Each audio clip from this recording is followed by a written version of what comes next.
Part 8. Tanpa restu. Senja semarai dari ufuk barat, menebar genderang pekat dan langit malam mulai menyeka setiap ujung ruas tanah di bumi, menghitamkannya perlahan. Kala takbir panggilan salat dikumandangkan di setiap surau, pertanda pergantian antara siang dan malam. Kala sang matahari mulai lelah menggelincir malas menutup wajah di ujung barat bumi. Ketika itu rembulan putih pucat tertutup mendung berbalut kabut mulai menampakkan wajah dengan malu-malu. Tak luput dari peristiwa alami senja kala penutup surya penggugah sang rembulan. Desa Mojo Kembang termasuk juga ikut tersapu malam mengubah terang ke arah gelap. Di ujung selatan desa pas pertigaan akhir paling selatan di depan gardu bergambar warna kuning bata. Dengan sebuah pohon mangga tertanam gagah tiada goyah pas di pojok depan sebelah selatan. Menghadap barat tampak sederhana namun asri dengan beberapa tanaman pohon dan buah di depan pekarangan kecil pas menghadap jalan utama desa. Itulah rumah keluarga Pak Jaka Aji dan Bu Soleha tinggal, bapak dan ibu dari Sam yang sore bada, maghrib atau setelah maghrib menjelang kini ia memiliki kegiatan baru. Yakni duduk termenung di kursi panjang, buah tangan sang bapak di teras rumah pas di depan jendela depan ruang tamu yang berjumlah 2 buah di samping kiri pintu utama rumah.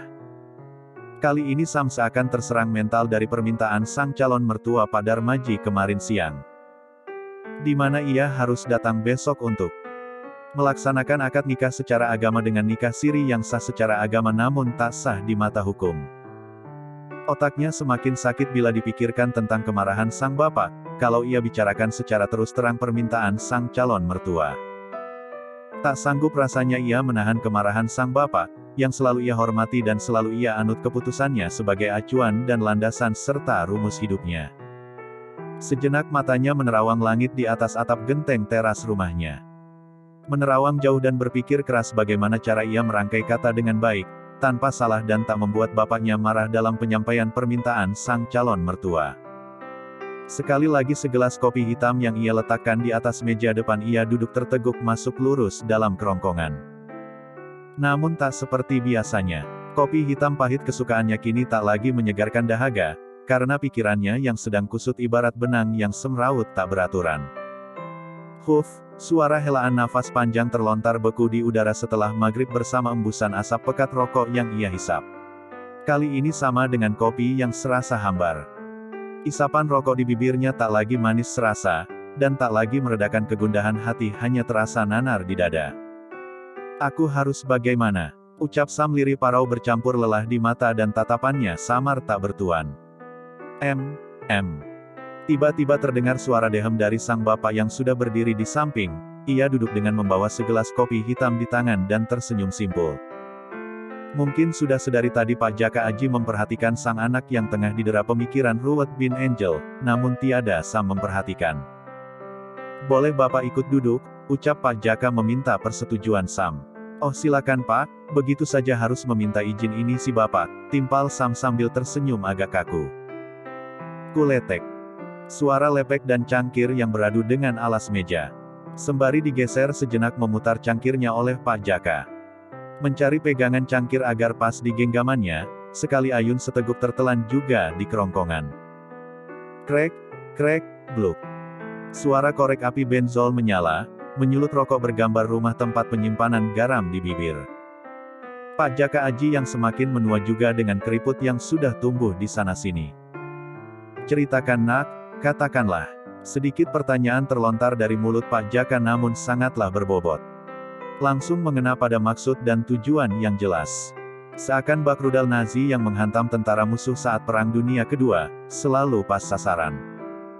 Begitu juga pertanyaan dari sang bapak kali ini pas jatuh menghunjam hati Sam.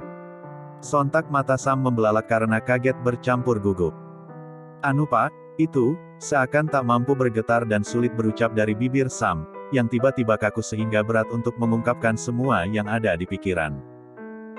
Mata Pak Jaka tiba-tiba menatap mata sang anak tajam, mencoba mengulik sesuatu dari sorot mata sang anak, yang kini tak mampu lagi menatap tenang mata sang bapak seperti biasanya. Dan seakan seperti tak mau menurut bola matanya tak jua berhenti pada satu titik, alias menatap tak tentu tak berani melihat sorot tajam mata sang bapak. Ada masalah. Sekali lagi sebuah kata pertanyaan, yang seakan bagai halilintar terus merongrong dada Sam, dan terus meraih rasa di jantung Sam, agar bisa mengungkapkan semua yang dipikirkan. Sebentar, Sam menghirup nafas agak panjang sejenak mendiamkannya di tengah dada, lalu menghembuskannya perlahan dari hidung. Demi mengumpulkan energi kekuatan entah dari mana untuk mengungkapkan unek-unek di hati. Anu Pak, kemarin aku pergi menemui ini, yang baru datang dari Kalimantan. Terus mengobrol sama orang tua laki-lakinya yakni Pak Darmaji. Kata beliau besok aku harus datang untuk melaksanakan akad secara agama yang dinikahkan oleh Kiai. Katanya sudah sah secara agama, tapi belum sah secara hukum Pak, menurut Bapak bagaimana? Ungkap Sam merasa kikuk dan serba salah. Sebentar Nak, sepatah kata dari Pak Jaka sangat bermakna bagi Sam, yang semakin tenggelam dengan ketakutan berlebih, akan kemarahan sang bapak. Sejenak Pak Jaka kembali menghela napas yang ketiga kali, dadanya merasa sesak dari perkataan dan pertanyaan sang anak. Matanya tampak berair penuh emosi menatap semu ke depan, tangannya meraih cangkir berisi seduhan kopi, yang tinggal separuh. Kembali korek api benzol ia sulut pada setengah puntung rokok, yang sempat ia matikan lalu menghisap dan menghembuskan asapnya perlahan. Begini Nak, kau adalah anakku, aku yakin kau dapat memilih dengan keputusan yang benar dan tidak berat sebelah. Aku yakin kau sudah paham benar yang baik dan yang benar yang mana. Aku mengerti maksud dan tujuan dari Pak Darmaji, dengan maksud khawatir kalau kalian berdua melakukan zina atau satu hal yang tak diinginkan. Tapi apa kau yakin kau Sam, anakku sebejat itu? Perkataan itu meluncur deras menghunjam-hunjam dada Sam, seakan Sam ingin berteriak dan menangis dari pernyataan sang bapak yang sangat bijaksana. Baik Pak, aku akan memilih, ucap Sam sambil menyandarkan kepalanya di atas kursi panjang depan teras sambil menatap jauh kembali ke arah langit. Ya sudahlah anakku, aku yakin kau mampu melewatinya, ucap Pak Jaka menepuk pundak Sam. Bapak istirahat dulu, tidak terasa ternyata perbincangan kita memakan waktu berjam-jam. Lihatlah sudah pukul 21 waktu Indonesia Barat. Bapak tinggal istirahat dahulu ya Nak, sudah jangan terlalu dipikirkan, kata Pak Jaka seraya kembali masuk ke dalam rumah. Sambil membawa cangkir bekas kopi yang sudah habis, tinggallah ampasnya saja. Meninggalkan Sam yang kembali dengan pikiran semrawut dan tak mampu juga untuk memilih dengan nalar yang baik. Ah sudahlah, maaf Bapak, demi cintaku pada Aini seorang aku rela berbohong padamu, dan esok aku akan pergi ke rumah Aini, untuk melaksanakan akad secara agama walau tanpa restumu. Ujar Sam bergumam lirih yang telah memutuskan sebuah pilihan, yang penuh dengan berjuta risiko. Part 9. Kalung Emas.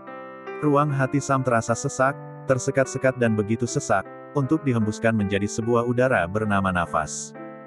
Miring tak nyaman, terlentang tak tenang, tengkurap masih juga gelisah. Serasa berputar mata di awang-awang atap kamar, hanya dapat menghitung genting agar lekas tertidur. Malam ini kembali berteman bantal dan guling menyapa tembok kamar lalu melamun lagi. Sam begitu gelisah, hatinya tak tenang, pikiran melayang. Apa mampu ia berbohong kepada sang bapak, seorang yang selama ini demi rengeknya akan sesuap nasi harus berpeluh panas terik dan berkuyup hujan, bekerja siang dan malam. Hanya untuk sebuah istilah agar si anak tak merasa berbeda dengan anak yang lain. Tapi ada sebuah rasa aneh dengan ketertarikan berbanding lurus untuk esok hari menyanggupi permintaan Pak Darmaji, si calon mertua untuk melaksanakan akad secara agama atau bahasa kerennya nikah siri. Alasan demi alasan mulai dirangkai untuk melaksanakan niat kebohongan esok hari. Atau ia harus berkata mundur saja dan melupakan semua tentang Aini dan rasa sayangnya yang mulai menggebu karena pertemuan kemarin pagi, atau karena secangkir kopi rindu seduhan tangan sang kekasih terlalu nikmat sehingga ia ingin kembali dan lagi kembali. Pokoknya besok aku harus pergi walau untuk berbohong kepada bapak dan ibu, gumamnya dalam kesunyian gelap kamar berbicara pada dinding dan atap semu. Tak juga merasa kantuk walau kelopak mata coba ia pejamkan. Sekejap menyala, sekejap terlelap, sekejap terjaga kembali. Ah kenapa mata selalu Aini terbayang selalu, apakah aku terkena guna-guna rindu? Atau memang aku sudah jatuh pada pandangan cinta pertama? Begitulah terus ungkapan hati Sam mencoba melerai antara hati dan otak yang tak jua selaras. Dalam hati kecilnya menolak datang esok hari, ihwal sebab petuah sang bapak, kalau kau anakku Sam, aku yakin engkau anakku yang baik, tak mungkin kau menodai seorang anak gadis orang. Jadi menolaklah bila kau rasa salah. Begitulah nasihat segelas kopi antara bapak dan anak kemarin sore di teras dan balai-balai. Klunting. Lalu HP menyala sebentar berkedip, sebentar bergetar di atas bantal sisi kiri kepala Sam. Sebuah pesan singkat chat wasang terkasih, si bidadari, si permaisuri ini yang diidamkannya melayang masuk menempel pada layar depan HP Sam. Lekaslah tangan lelah dengan pikiran lelahnya, meraih ogah-ogah tetap terbujur baring di atas kasur, yang menggelesah di lantai-lantai kamar. Memang sengaja tanpa tempat tidur, sebab ia tak ingin tidurnya terganggu oleh suara renyah reot ranjang yang berbunyi krik-krik. Ungkapan chat bertulis sebuah persyaratan-persyaratan akad esok hari tampak memukul hati Sam. Kenapa asa syarat kalau demi kebaikan, kenapa bersyaratkan mereka yang memintaku melakukannya? Lalu hati kecil Sam seakan meronta-ronta penuh kecewa. Tetapi entah kenapa sanubari tetap terpaut bagaikan tertancap rantai besi, sudah lurus tersambung pada hati Aini. Mas sayang, kata bapak, esok hari mas syaratnya kalau mau akad denganku. Orang tua mas harus ikut keduanya. Adek meminta kalung emas sebagai seserahan dan uang sebesar 100.000 saja sebagai akad. Begitulah syarat yang terungkap pada chat Wa begitu cepat dan telah terbaca oleh mata Sam. Ada getir terasa di dada seakan berkata langkah ini salah. Tapi seakan ada yang berbisik pada telinga dan awang-awang otak berbicara, Sam maju besok datanglah, kalau kau tak datang, malu karena telah kau sebarkan kabar kau akan menikah pada kabar teman satu pabrik juga. Kepalanya jadi agak sedikit pening, otaknya jadi agak membeku dan akal kesadarannya mulai buyar, remang-remang. Kenapa begitu cepat ada syarat? Kemana aku harus mencari sejumlah rupiah untuk membelikanmu kalung emas yang kau jadikan syarat cintamu ini? Kata hati Sam mulai berbicara sendiri, bak si gila yang menerawang kosong dalam kamar saja. Sedangkan pengorbanan perasaan orang tuaku yang tak setuju akan akad esok hari, harus aku tebus dengan kebohongan. Begitulah terus otak Sam meracau tak jelas berkoar sendiri dalam langit-langit di ubun-ubun rambut. Lalu entah sengaja atau tidak mungkin saja Gusti Allah terlalu kasihan pada raganya yang begitu lelah berpikir, pada akhirnya matanya terlelap dengan sendirinya dalam gelap kamarnya, bersegi 4x3 meter tanpa penerangan. Sengaja lampu ia matikan demi menghayati lamunan yang semakin semrawut di dada. Esok hari di rumah Jingga, langkahnya berat menapaki tangga teras terseret-seret. Ia takut sang bidadari marah sebab ia datang seorang diri. Jangankan membawa orang tuanya untuk ikut menjadi saksi akad siri di hari ini. Berkata sejujurnya pun ia tak sanggup, alhasil pagi ini ia pergi dengan kebohongan klasik untuk pergi bersua teman sebaya. Tubuh Aini berdiri di depan pintu, wujudnya kini terlihat oleh Sam sang pejuang cinta, bak api amarah atau raksasa wanita yang siap melahap mangsa. Nyali Sam seketika mengerut dan hanya bisa berucap, anu dek, maaf, dan bergemetar seluruh urat kaki Sam. Tapi entah mengapa Aini hanya menatap sendu sang calon suami dengan senyum manis menggandeng tangan Sam, mengajaknya masuk lalu berucap. Sudah sayang, jangan dipikirkan, mari kita lanjutkan ikrar cinta kita. Terbilang duduklah Sam di samping Aini yang berkerudung warna kuning emas yang hanya ditempelkan setengah rambut. Di depan Sam hanya berbatas meja, duduklah sang calon mertua laki-laki berpeci hitam bersarung hitam kotak-kotak, di sampingnya sang calon ibu mertua ikut menjadi saksi bisu. Di sampingnya lagi si Moza, adik Aini tampak cuek-cuek bebek tak menghiraukan apa yang tengah terjadi. Lalu saat-saat yang paling penting terjadi dan dimulailah perselisihan awal Aini dan Sam. Saat tiba masanya Aini bertanya agak halus dengan senyum dan kata manis, mana kalung emasku Mas Sam? Sejenak semua hening mengikuti heningnya Sam. Nafasnya seakan terhenti untuk beberapa saat tak berdetak. Sekejap matanya hanya dapat melihat bayangan tak terbuka layaknya tak sadar diri. Lalu semua mata tertuju pada satu hal, diamnya Sam juga. Maaf semua terlalu cepat deh, aku tak mampu membawakan yang kau minta. Kata-kata itu meluncur deras dari mulut Sam membuat hujaman halilintar dan badai petir bergemuruh di dada Aini. Tak mau, aku tak bisa dibuat begini Mas. Aku hanya meminta kalung emas tak mahal, belikan aku yang murah saja, kau tak bisa membawanya.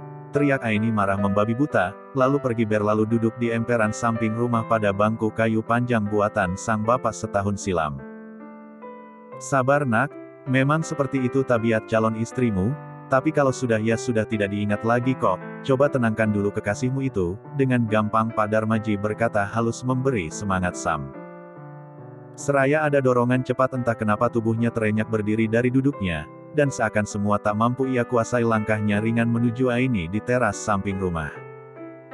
Duduk agak merapat di sebelahnya, mengelus lembut rambut di balik kerudung bersua kata berbisik mesra dan mengakui kekalahan dalam cinta.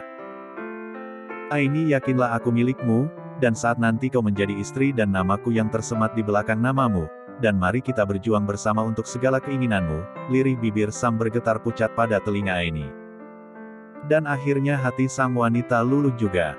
Kepalanya tersandar pada pundak Sam sambil matanya terpejam sayup meresapi cinta tulus sang pujangga desa. Janji ya mas, ucap Aini. Part 10. Aini ingin lagi. Atap kamar ruang hampa rumah masa kecilnya telah ia tinggalkan seminggu yang lalu, namun kali ini tiada seminggu kemudian untuk kembali menyapanya. Sebab setelah minggu yang lalu akad siri telah dilangsungkan, dengan penuh tragedi dan ironi dari sisi Sam. Ia mulai lupa akan bau harum kasur kamarnya.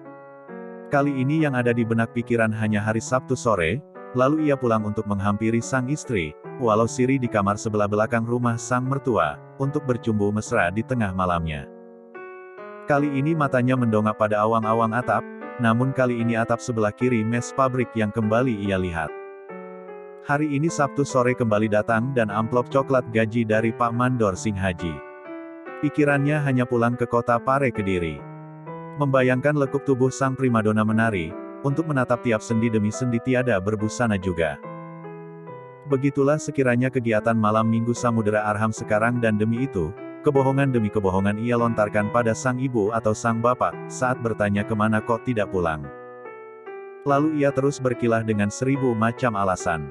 Walau punggungnya terasa lelah ia sandarkan pada dinding pabrik gedung utama sebelah samping mes pabrik. Kedua kakinya ia tenggelamkan di parit kecil, yang selalu kering tak berair karena musim kemarau juga kali ini, layaknya hati Sam yang sedang bercinta, namun terasa gersang sepertinya ada yang salah. Selalu pertanyaan itu muncul memberi kegusaran dan gundah hati. Ya sudahlah aku pulang, teriak Sam namun tak begitu keras hanya berkisar langit-langit bibir saja tak berkoar. Berdirilah ia penuh rasa lelah dan ogah-ogah. Motor butut roda 2 pemberian bapaknya mulai ia nyalakan perlahan, lalu terpaculah melingkar dan menggelinding rodanya menyusuri jalanan, setelah asyar menuju rumah sang mertua. Sebaik puisi mulai terucap dalam perjalanan dengan bisunya aspal terangkai bersama gerimis basah dan becek di tepian jalan. Andai ini benar kenapa hatiku gelisah, apa ini cinta sesungguhnya, tapi kenapa penuh drama dan ironi resah, apa ini cinta seharusnya. Andai ini salah tapi kenapa rasa hati ingin. Lalu aku kembali dan terus kembali pada kesalahan yang kuanggap benar. Ketika jalanan basah bertatap mendung seakan tertawa. Menertawai wajah pucatku sebelah-sebelah. Sebelah wujud tak menurut. Sebelah wujud meronta bahwa berkata ini bukan cinta asli tapi fata morgana durjana. Lalu kenapa aku terus memacu motorku? Untuk menemuimu terkasih di balik pintu. Lalu sekedar mengecup kening atau mengecup bibir. Lalu bercanda di atas kasur tengah malam. Lalu siapa yang salah sebenarnya aku tak tahu apa yang kulakukan. Yang kuingin ini benar. Tapi rasa hati di dalam paling dalam di sisi yang lain. Berbicara perlahan meniupkan angin dingin. Bahkan membentak keras berkata kasar dengan nada sumbang. Bahwa ini cinta salah tak benar. Tapi kenapa masih saja aku datang malam minggu, hanya untuk sekedar menikmati manis ranum tubuhmu. Jalan berkelok ini naik turun saat melintasi si roda 2 produk Jepang di Pacu Sam. Pada bukit sebelah barat selatan Lamongan bernama Dawar Belandong. Terkilas jajaran rapi dari taman perkebunan kayu putih di kanan kiri, sedikit semerbak wanginya mulai menenangkan keluh ratapan Sam. Sabtu sore kali ini seperti biasa, aku rasa aku harus kembali merangkai alasan agar aku tak pulang ke Jombang, tapi tetap pulang ke Pare untuk menikmati malam hangat bersama Aini, ya begitu saja aku kira, gumam Sam. Terus berkendara memacu motornya melewati lebatnya pepohonan bukit Dawar Belandong yang tampak asri. Pada akhirnya beberapa menit berselang masuklah motor Sam pada satu kota sebelum Jombang. Merasa lelah di matanya sedikit kantuk menyapa di kelopaknya. Sehingga diputuskanlah satu warung kopi sebelah alun-alun kota yang menempel sebelah gapura kecil, namun pas untuk memandang luasnya alun-alun kota. Dipilihnya sebagai pemberhentian sementara melepas lelah dengan segelas kopi pahit dan menyulut rokok sebatang menikmati ramai serta hiruk-pikuk kota Mojokerto. Tiba-tiba seorang kakek tua berjanggut putih berkulit keriput, berbaju compang camping menghampirinya, menatap ingin meminta dan menengadah tangan dengan uluran perlahan di sampingnya. Nak, berilah kakek tua renta ini beberapa receh dari sedikit rezeki yang diberikan Allah kepadamu untuk kumakan, ujar si kakek pengemis memelas penuh iba. Kali ini entah dari segala ketidakwarasan seluruh pemikiran Sabtu sore ini, di warung kopi menempel gapura alun-alun kota Mojokerto sedikit membawa angin waras. Otaknya sekejap sadar bahwa berbagi adalah berkah dan suatu kebenaran dari jalan yang ridho di sisi Gusti Pinariung Jagat Allah Ta'ala. Jangan meminta receh padaku kek, sebab aku tak punya itu sore ini. Tetapi duduklah bersamaku di sisi sampingku, mari kubelikan sedikit makanan dan kopi atau sebatang rokok untukmu, jawab Sam dengan senyum mewah musafir, yang seakan selalu haus akan dahaga keilmuan rohaniah. Secepat kata-kata yang meluncur dari bibir Sam, secepat itu pula si kakek pengemis tua mengangguk kepala, lalu duduk bersama satu kursi satu meja bersama Sam. Kang, kasih saya satu porsi nasi goreng, satu gelas kopi hitam dan sebatang rokok untuk kakekku ini, teriak Sam kepada sang pemilik warung kopi yang merangkap penjual juga dengan sahutan renyah dan senyum renyah pada Sam, baik tuan muda. Gelak tawa pecah dari sisi mereka, tanpa sadar sebungkus nasi goreng dan segelas kopi hitam serta sebatang rokok kelak menjadi sebuah hidangan ribuan luka menyayat, surga setelah. Di masa depan bertahun-tahun ke depan. Nak, kenapa kau menyebutku dengan sebutan kakekmu, sedangkan kita berjumpa baru sekali ini itu pun tanpa sengaja dan tak mengenal juga sebelumnya? Tanya si kakek pengemis sambil lahap memakan nasi goreng di depannya, sesekali meneguk segelas kopi hitam yang tersaji. Kakek, aku bertahun-tahun lalu sudah pernah merasakan kehilangan sang kakekku yang paling dekat denganku. Walau semasa hidup kami tak begitu akur dan selalu saja bertengkar, tapi aku tahu di balik sikap kerasnya itu, ada tujuan padaku di kemudian hari kelak. Terkadang aku rindu pada sosok yang penuh dengan kerja keras beliau. Terang Sam menyapu kering tenggorokan dengan tegukan kopi pahit segelas di tangan kanan dan sebatang rokok tersulut separuh jua di tangan kiri. Tanpa terduga dan tak menyangka si kakek sudah menghabiskan semua yang diberikan. Lalu dengan entengnya senyum peyot pipi keriputnya tersenyum lebar berkata mudah, dari gigi-giginya yang sudah ompong lagi habis separuh. Baiklah Nak, terima kasih sudah memberiku kenyang, dan terima kasih sudah membasuh kering kehausan di tenggorokan, dan terima kasih sudah mengepulkan asap rokok di mulut tuaku ini. Kelak kau akan mengerti bahwa Sabtu sore di jalan hidupmu memang sudah harus ada dan kau jalani. Itu semua sudah tertulis di atas langit. Berhati-hatilah di jalan saat maghrib tiba ada nestapa dan mara bahaya lewat gerimisnya. Suatu saat kelak kau akan tahu siapa sebenarnya dirimu. Aku pergi dan terima kasih. Assalamualaikum saudara seiman, ucap si kakek pengemis terus meracau berjalan tanpa menoleh dan terus berteriak-teriak, layaknya seorang yang tidak waras di dunia namun sangat sehat di akhiratnya. Beberapa jam setelah kejadian warung kopi pojok gapura sebelah selatan alun kota Mojokerto. Sam sudah berdiri kini di depan pintu rumah sang terkasih Aini. Mengetuknya perlahan bersahut salam dan disahut salam, seraya membuka daun pintu menatap mesra di Aini memeluk mesra kala Sabtu sore tiba. Mas, malam ini Aini ingin lagi, selalu seperti itu kata yang dibisikkan pada telinga rapuh Sam dan hanya anggukan nafsu dan mata nafsu dan wajah nafsu yang tampak pada kepala Sam menyeringai buas.